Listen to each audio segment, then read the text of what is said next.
Welcome back to KETV News Watch 7's Chronicle. We continue our conversations with the candidates for Congress in Iowa's 4th District. Bryan Jack Holder is the Liberty Caucus candidate. Holder grew up in Crescent, lives in Council Bluffs, got his law degree from Creighton University in 1998 after getting degrees from Iowa-Western and Bellevue University. He's a videographer and citizen journalist. Mr. Holder, thanks so much for joining us today. Appreciate it. Thank you, Rob. You bet. First, I got to ask you, why are you running? I'm running just to give people another choice and another voice in the political process. Oftentimes, people complain about their lack of choices and the two parties, and I'm here to offer them a third alternative.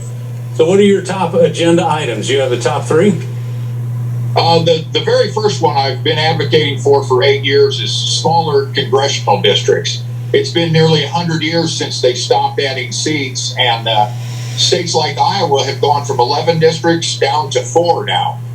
States like Nebraska have never had more than 3 representatives. So I advocate for dividing the districts into 3 smaller ones.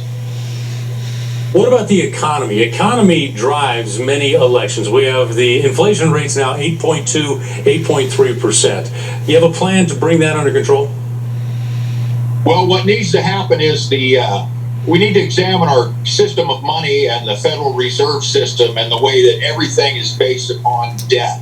So, the debtors, people that buying homes, financing their cars, their colleges, they're sort of at the mercy of the interest rates. And so everything we can do to bring those interest rates down so it's not so cost prohibitive to get loans.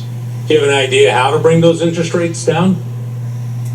Well, I'm sure there's plenty of money in the federal budget that can be reappropriated to things that help the people here in America out. There's, billions of dollars in foreign aid, especially what's going on now with the conflict in Ukraine. We've spent over $50 billion of our dollars overseas, and that money should be used for the people back here to benefit our lives. Actually, along those lines of the budget, you told the Des Moines Register Congress has a duty to provide oversight to agencies receiving tax money and must root out all corruption. Do you have any specific examples of corruption? Well, there's sort of been a revolving door, and I'm sure this isn't new, from people in Congress and their staffers going and becoming lobbyists for different industries and organizations. And we know that the squeaky wheel there gets the grease. And, oftentimes those major corporations are getting the money, and us average folk are not getting the help that we need. There's a big issue is climate change in an agricultural district. That is a hot topic. What's your stance on that? Well, I'm a conservationist. I want us to have clean air and clean water and clean living. But, it's become so highly polarized that the scientists are even arguing amongst themselves. So I know that man-made climate change, there is things happening, but the sun and the solar cycles also have a significant effect. So what is the balance between what is affecting the climate and the weather? And we need to get some straight answers.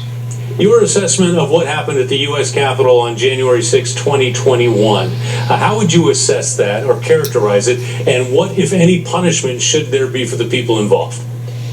I think it was a horrible tragedy, and it just it shows how fragile that our system of government can be, especially when there's people on the fringes that are totally have divorced themselves from being engaged in the political process. So those people that hurt officers and others should face the fullest extent of the law. But, the people that are unhappy with the way government works, I wish they'd grab a clipboard and run for office like so many of us has, because I think that's a better use of our frustration, a better outlet for it. Gotcha.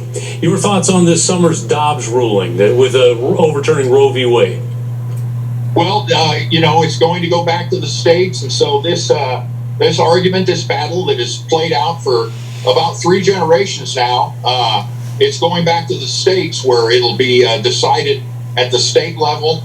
And I think that's where this needs to be. Anytime you nationalize an issue like that, it really makes it difficult to come to a consensus. The gun bill that was passed this year, the Safer Communities Act, did that go far enough, do you think, or would you go even further? Well, it all depends on what kind of restrictions that the constituents want to have in their local area, their state, and nationwide. Definitely we need to get the mental health help to those people that are in need of assistance. There's too many of our youth, especially young men, that are troubled and they lash out, and that shouldn't happen in the first place. And anyone that does need help should get the help from the high school guidance counselors, other mental health professionals in the community. And speaking of high school and education, what's your plan for education? Do you have a plank on that? In terms of education, I think there should be more competition. Part of the problem why higher education is so expensive is that us as taxpayers, the government subsidizes those loans and a lot of those grants. So, but like I said before, there's plenty of money in the budget to help the people here to get ahead, to get their college education, or if they don't go to college, to get trade and vocational school financed. What's your stance on Social Security? Should we protect it? Should we move the retirement age back? I think we should definitely protect it. There have been so many promises made by politicians in the past to current and future beneficiaries of Social Security. We need to maintain the social safety net. You can't have the most prosperous country in the world with people homeless and living on the street. So there's definitely need to strengthen it and improve it.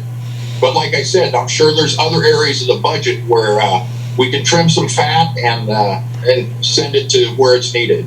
We only have a couple of moments left. I wanted to ask you, the 4th District, majority Republican, rest are mostly Democrats. What are your odds as a Liberty Caucus candidate? Well, in an alternate reality, I would be elected, and then I would take Democrat Ryan Melton and Republican Randy Feenstra to Washington with me, and we all three would help represent the 36 counties in this district. It's a vast, huge district, and I think there should be representatives at the county level that help the U.S. representative out. All right, Bryan Jack Holder, thanks very much for joining us today. Thank you so much, Rob. You bet. Remember,